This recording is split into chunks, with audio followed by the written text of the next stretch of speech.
Herkese merhaba arkadaşlar. Kapüşonlu balaklava tarifini bugün sizlerle paylaşacağım.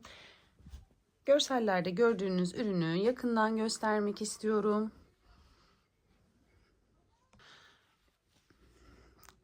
Kapüşonlu balaklavamız bu arkadaşlar. Balaklava uzun süredir artık klasikleşmiş bir modeldi.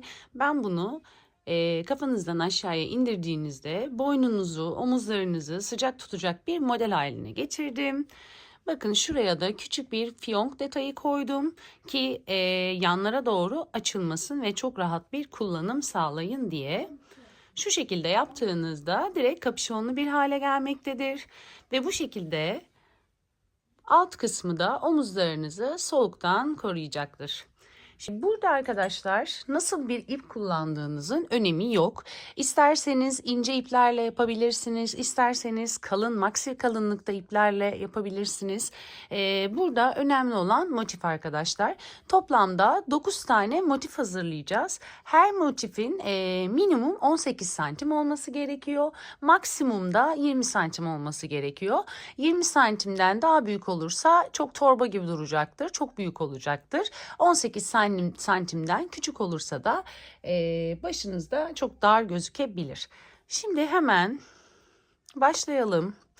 Bu arada ben göstereyim. Şu şekilde maxi kalınlıkta akrilik yün karışımlı iplerle 6 numara tığ kullanacağım.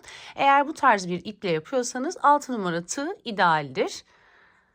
Hemen arkadaşlar bir zincir çekiyorum ve ipimi sıkılıyorum.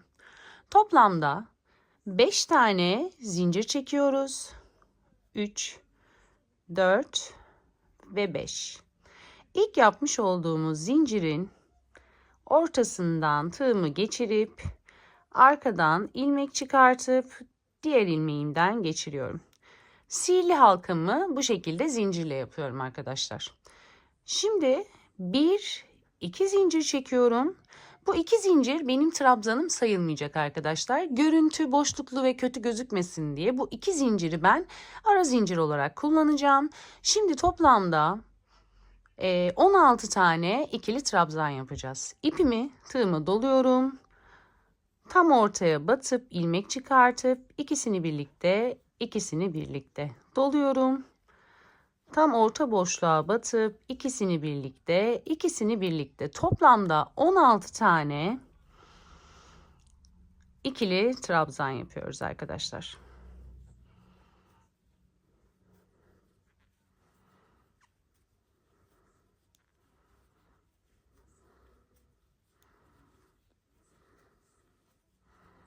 Toplamda 16 tane ikili trabzan yaptım. Yaptıktan sonra muhakkak bakın şu 2 zincirlik yerimde bunu saymayacağız. Bu benim ara boşluğum. Burada kötü bir görüntü olmasın diye bu şekilde yaptım. Direkt buradaki tepe noktalarını bakın buralar bizim batacağımız tepe noktaları. Buraları sayalım arkadaşlar. 16 olmazsa boş örmüş olursunuz. 1, 2, 3, 4, 5, 6, 7, 8, 9, 10, 11, 12, 13, 14, 15, 16. 16 ikili trabzan yaptıktan sonra bakın 2 zincir çekmiştik. Burası bizim başlangıcımız.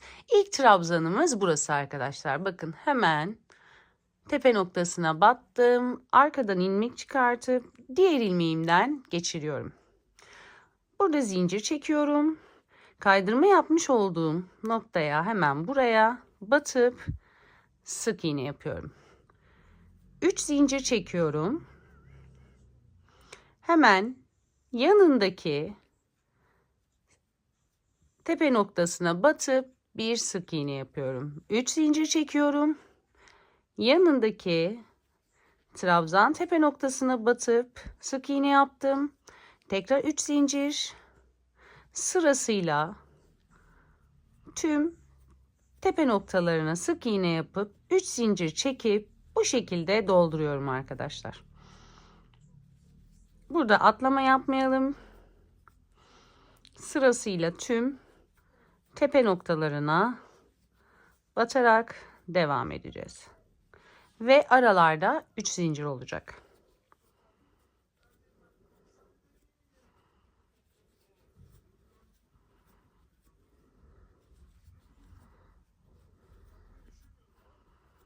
Bu arada bu motiflerle, bu motifi kullanarak atkı, hırka, kazak, her şeyi yapabilirsiniz. Güzel duran bir motif oldu.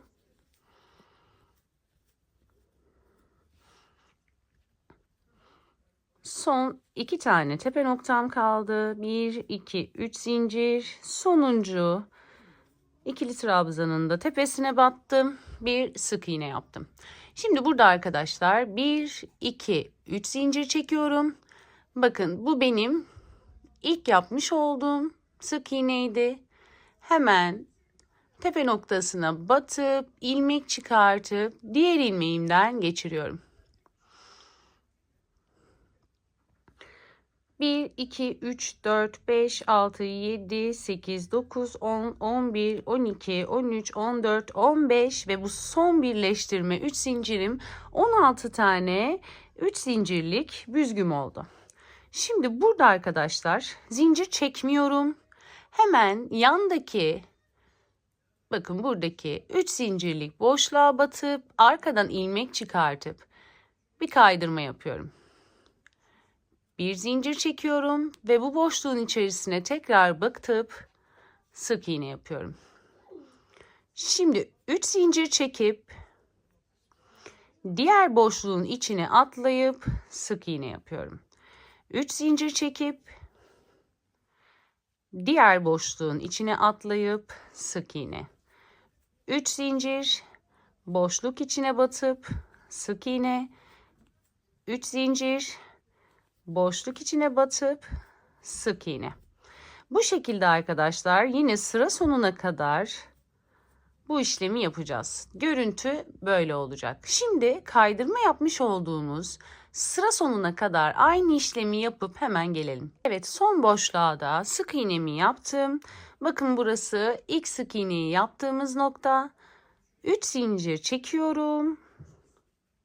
İlk sık iğneyi yaptığım sık iğnenin tepe noktasına batıp kaydırma yapıyorum. Bu sırayı da böyle bitirmiş oluyoruz arkadaşlar. Şimdi hemen kareleştirmeye başlıyorum. Bakın burada zincir çekmedim kaydırmadan sonra. Hemen soldaki boşluğun içerisine batıp kaydırma yapıyorum. Zincir çekiyorum. Aynı boşluğa batıp bir sık iğne yapıyorum. Şimdi 2 zincir çekiyoruz. 1, 2. Yandaki boşluğun ortasına batıp sık iğne yapıyorum. 2 zincir çekiyorum. Boşluğa batıp sık iğne yapıyorum. 1 zincir çekiyorum. Doluyorum. Yandaki boşluğa ikili trabzan yapıyorum. Tekrar doluyorum. Aynı boşluğa ikinci ikili trabzanımı yapıyorum. 3 zincir çekiyorum. Aynı boşluğun içerisine 2 tane daha ikili trabzan yapıyorum. Şimdi bir zincir çekiyorum. Yandaki boşluğa batıyorum. Sık iğne yapıyorum. 2 zincir çekiyorum. Yandaki boşluğa batıp sık iğne yapıyorum. 2 zincir çekip tekrar yandaki boşluğa batıp sık iğne yapıyorum. Bir zincir çekiyorum. İpimi doluyorum. Bu boşluğa 2 tane ikili trabzan. 3 zincir. Ve tekrar aynı boşluğun içerisine 2 tane ikili trabzan yapıyoruz. Bir zincir çekiyorum. Boşluğa batıyorum. Sık iğne. 2 zincir. Boşluğa batıyorum. Sık iğne. 2 zincir. Boşluğa battım. Sık iğne. Ve bir zincir. Hemen yanına 2 tane ikili trabzan. 3 zincir. 2 tane ikili trabzan. Evet arkadaşlar, bu şekilde kare motifimizi oluşturuyoruz. Bakın, direkt motifim oluşmaya başlıyor. Sıra sonuna kadar devam edelim. Evet arkadaşlar, bakın son ikili trabzan köşemi de yaptım. Bir zincir çekiyorum. Burada ilk yapmış olduğum sık iğnenin tepesine batıp bir kaydırma yapıyorum. Zincir çekmiyorum. Hemen yandaki boşluğa batıp ilmek çıkartıp diğer ilmeğimden kaydırıp bir zincir çekiyorum. Aynı boşluğun içerisine bir sık iğne yapıyorum. 3 zincir çekiyorum. 3 zincir çektikten sonra hemen yanındaki boşluğun içerisine batıp bir sık iğne. 1, 2, 3 zincir. İpimi doluyorum.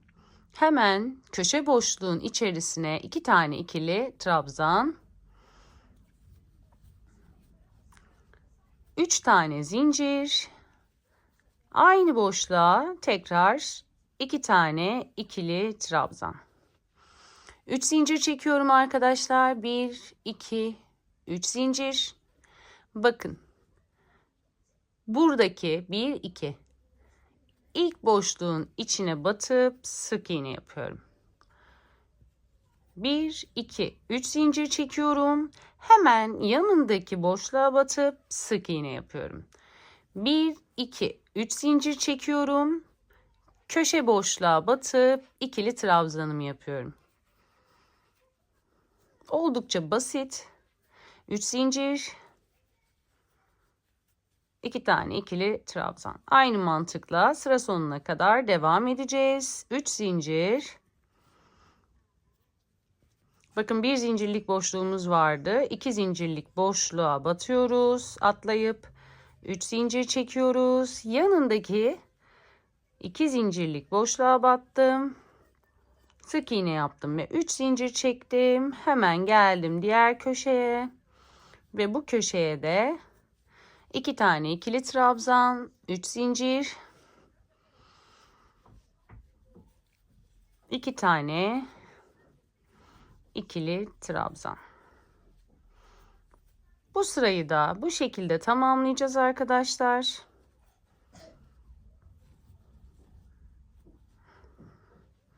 Hemen gösteriyorum sizlere.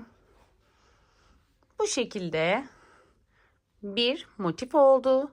Şimdi devam edelim sıra sonuna kadar. Sıra sonuna geldim. 3 zincir çektim. İlk yapmış olduğum sık iğnenin içine batıp kaydırma yapıyorum arkadaşlar. Şimdi hemen 3 zincirlik boşluğa batıp ilmek çıkartıp diğer ilmeğimden kaydırıp 1, 2 zincir çekiyorum. Aynı boşluğun içerisine bu benim birinci trabzanım sayılacak. 1, ikinci ikili trabzanım ve üçüncü ikili trabzanım. 3 tane trabzan bu boşluğa. Hemen yanındakine 4 tane ikili trabzan yapıyoruz. 2, 3 ve 4. Devam ediyoruz. Buradaki ikili trabzanın tepe noktasına batıp ikili trabzan yapıyorum.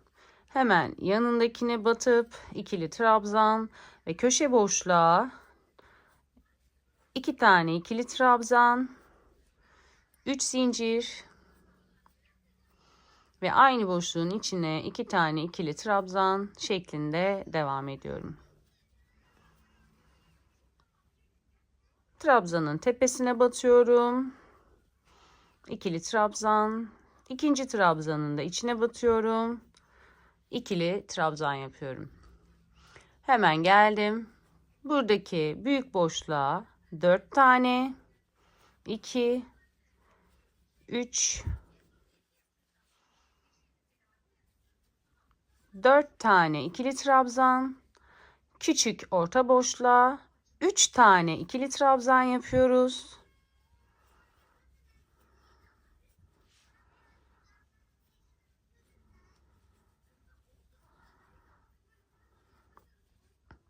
Hemen diğer köşe üçlü boşluğa 4 tane ikili trabzan yapıyoruz. Burada mantık bu şekilde arkadaşlar. Sıranın hepsini bu şekilde tamamlayacağız. Şu köşeyi de yapayım. Sonra ufak bir püf noktası paylaşacağım. Eğer ince bir iple yapıyorsanız diye.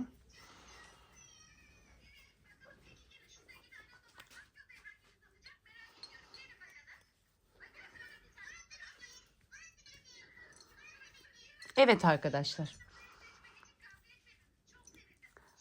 Burayı da yaptım. Evet, bakın bu şekilde toplamda 9 tane, hemen şöyle göstermek istiyorum. 9 tane kare motif yapıyoruz. Eğer ipiniz ince ise bunu genişletmek için arkadaşlar, burada kesmiyorsunuz benim gibi ipi. Bir sırada ikili trabzan örüyorsunuz. Daha ince ise ipiniz 3 sırada ikili trabzan yapabilirsiniz.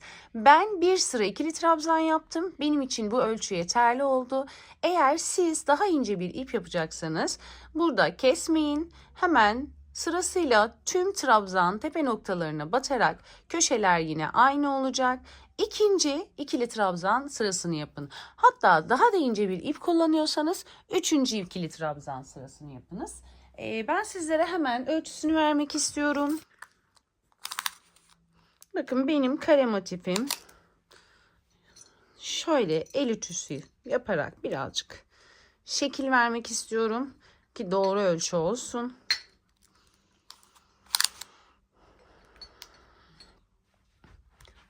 Toplam 19-19,5 santimlik bir kare motif elde ettim. Şimdi bunlardan toplamda bu kare motiften 9 adet yapıyoruz arkadaşlar. Birleştirmeyi hemen gösteriyorum. Evet arkadaşlar, burada birazcık videoyu elinizle yakınlaştırmanız gerekebilir. Bakın. Burada 3 zincir çekmiş olduğumuz noktalar vardı.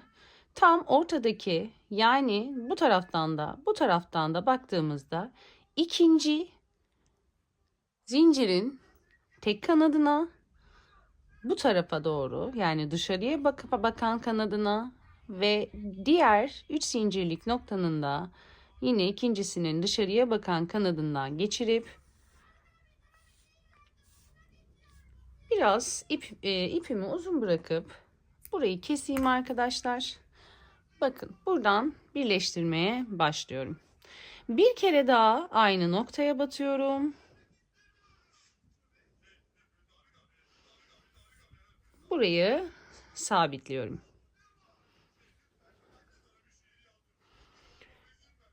Yan tarafa geliyorum. Tekrar hemen sıradaki zincirlerin karşılıklı tek kanatlarından batıp ipimi geçiriyorum. Şimdi arkadaşlar sırasıyla yakınlaştırayım hatta kameramı birazcık. Net olmadığını düşünüyorsanız siz elinizle biraz daha yakınlaştırabilirsiniz. Hemen sırasıyla arkadaşlar burada düzgün batmakta önem var. Yanındakine ya da bir öncekine fazladan batarsanız burada ilmek fazlalıkları kalabilir. Hemen iç kanat, karşının iç kanadı, ipimi geçiriyorum. İç kanat, karşının iç kanadı, ipimi bu şekilde arkadaşlar iki kare motifi birleştirerek geçiriyorum. Sizin bildiğiniz farklı birleştirme yöntemleri varsa kullanabilirsiniz. Dediğim gibi ben birinde kaydırma yaparak birleştirme yöntemini denemiştim. Bunda da bunu denemek istedim.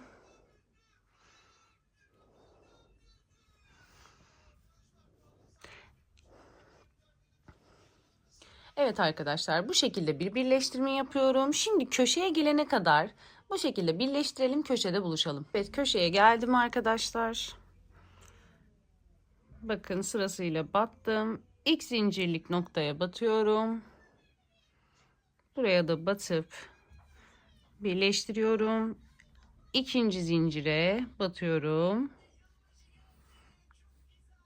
Birleştiriyorum. Üçüncüye batmıyoruz. Üçüncü bu köşenin bu sıradan buradan giderken birleştirme yerimiz olacak.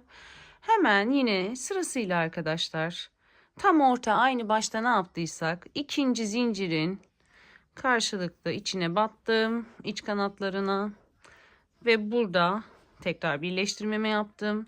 Sırasıyla bakın Zincirlerin içine batıyorum, birleştiriyorum.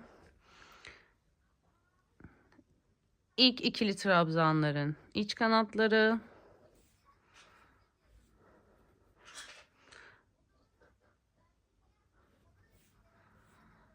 Bu şekilde arkadaşlar. Komple toplam 3 tane, yani bu bir ikinci sıram, üçüncü sıram, 3 sırayı bu şekilde aşağıya doğru birleştiriyoruz arkadaşlar. Daha sonra bu üçünü böyle koyuyorum. Biraz kameramı yükselteceğim.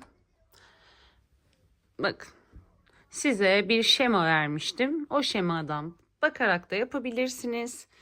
Birleştirmemi böyle yapıyorum. Burayı da birleştiriyorum. Daha sonra arkadaşlar bu şekilde buraları da battaniye yaparmış gibi düşünün. Buraları da birleştiriyorum. Yani 3 sıralı bir kare motif elde edeceğim ben. Birleştirmemizi tığ yardımıyla ya da iğne yardımıyla yaparak bunu komple bitirelim ve videonun sonunda buluşalım. Evet, şimdi sollu sağlı direkt bütün köşeleri birleştirdikten sonra arkadaşlar gelelim baş kısmına. Balaklavamız şu şekilde olacak. Burası arka, sol ve sağ ön kısım. Şimdi arkadaşlar baş kısmını da yine aynı yöntemle birleştireceğiz.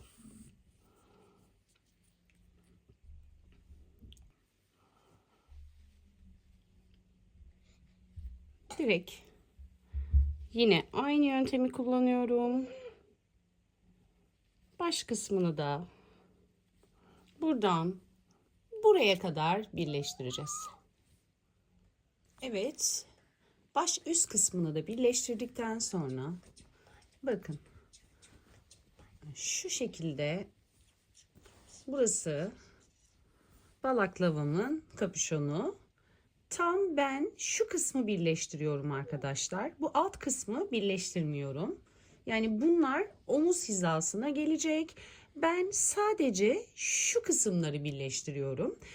Siz burada da başınıza takıp nereyi birleştirmek istediğinizi ayarlayabilirsiniz. Birleştirme yöntemim yine aynı arkadaşlar. İğne yardımıyla istediğiniz noktayı hafif bir şekilde, yani yaklaşık 4 veya 5 parmak kadar birleştiriyorum. Dediğim gibi bunu kendi başınızda da ayarlayabilirsiniz. Tabii şu şekilde belirtmek istiyorum. Buralarına birazcık ütü vuruyorum arkadaşlar. Buhar vuruyorum ki bakın şu an, çünkü benim elim bayağı gevşek ama sıkı ören arkadaşlarımız var. Çok sıkı örüldüğünde burası çok dar oluyor.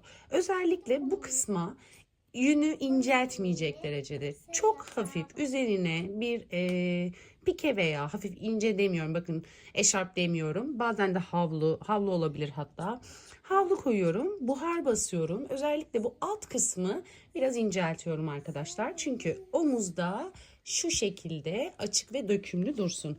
Birleştirme yerini de yine aynı mantıkla ipimi iğneye geçiriyorum. Bakın özellikle şu kısmı benim için bu kadar yeterli oluyor. Evet arkadaşlar, bakın üstten başlayacağım. Şu kısmı birleştireceğim. Hemen yapalım. Bu arada eşit gelmesi çok önemli. Alttan başlamak istiyorum. Hemen şu birleştirme yapmış olduğumuz noktanın zincir noktası, ilk zincir, bakıyorum. Tam ortasından,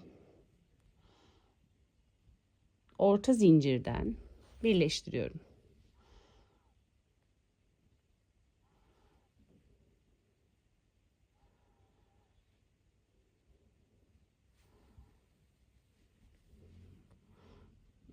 Yanlış yere battım şurada.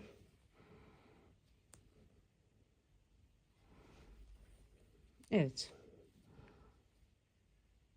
İlk yapmış olduğumuz zincir, ilk ikili trabzan, ikinci ikili trabzan, üçüncü ikili trabzan,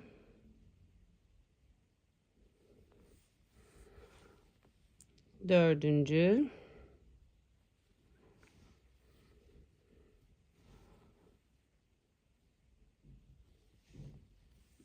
ve beşinci. Hemen kontrol ediyorum. 5, altıncıya da batacağım. Açıklığı bakın, ben göz kararı alıştığım için ayarlayabiliyorum. Benim için bu kadar yeterli. Hemen burada bir düğüm atacağım.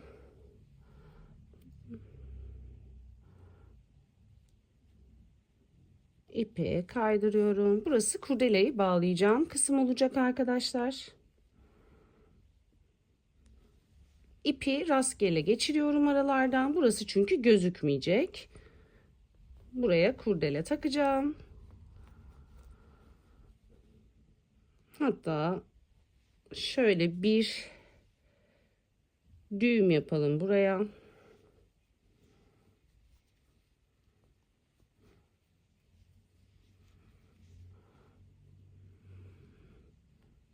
Başlangıç noktasına geldim. Bu ipi burada keseceğim. Şimdi bu küçük kısa ipi bir kere daha dolayacağım ve bitireceğim. Bakın.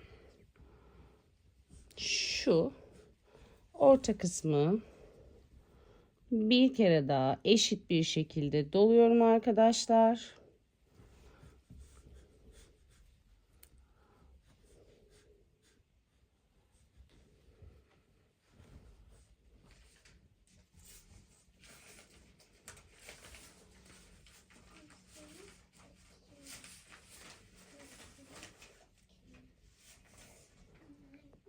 Ve bu ipi de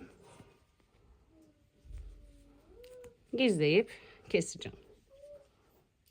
Evet arkadaşlar, şimdi kurdelayı yapacağız beraber. Kurdela için toplamda 10 tane zincir çekiyorum.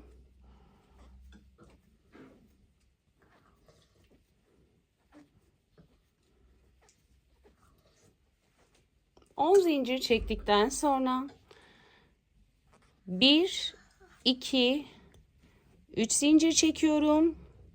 1, 2, 3. Dördüncü zincir benim dördüncü zincire kadar ilk trabzanım oluyor. Beşinci zincirin içerisine batıp ikili trabzan yapıyorum. Sırasıyla tüm zincirlerin içerisine batıp ikili trabzan yapıyorum.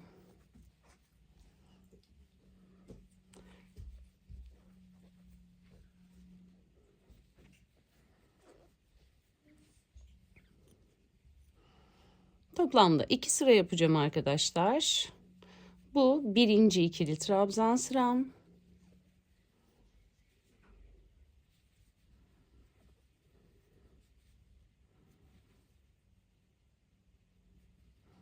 Bu sıra bitti. 1, 2, 3 zincir çekiyorum. Örgümü ters çeviriyorum. Dibine batmamaya özen gösterelim. Hemen yanındaki ikili trabzanın tepe noktasına sırasıyla batarak ikili trabzan yapmaya devam ediyorum. Kurdela için 2 sıra örüyorum. Benim için bu kadar yeterli. Siz daha farklı bir yöntem biliyorsanız ya da aklınıza farklı bir model geldiyse kurdela için bunu yapabilirsiniz. Sıra sonunda da 3. zincirin ortasına battım. Son ikili trabzanımı yaptıktan sonra bir zincir çekiyorum. İpimi hafif uzun bırakıp kesiyorum.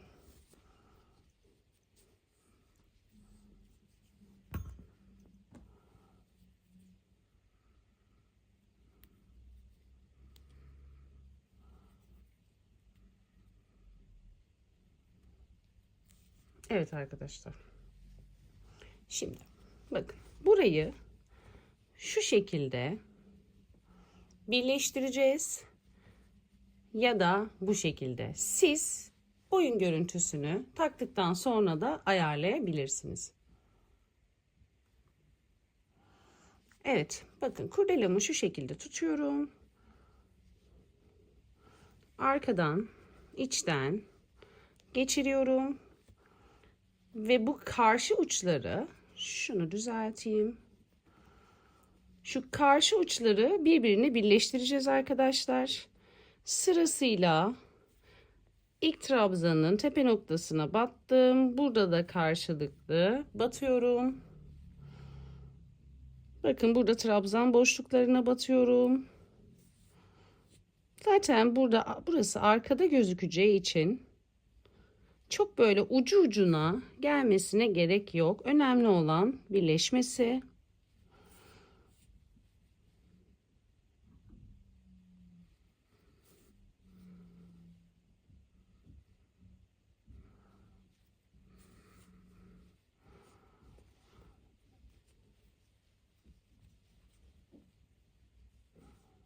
Evet, son bu ucu da birleştiriyorum arkadaşlar.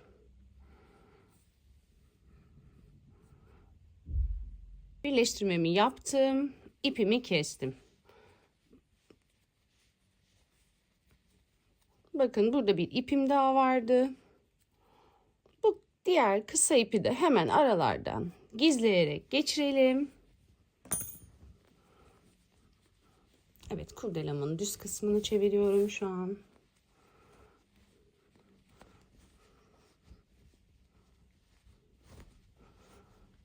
Şimdi ben buna birazdan ütü yapacağım. Ütü yardımıyla hafif bir şekil vereceğim. İçeride kısa kalan ipleri keseceğim.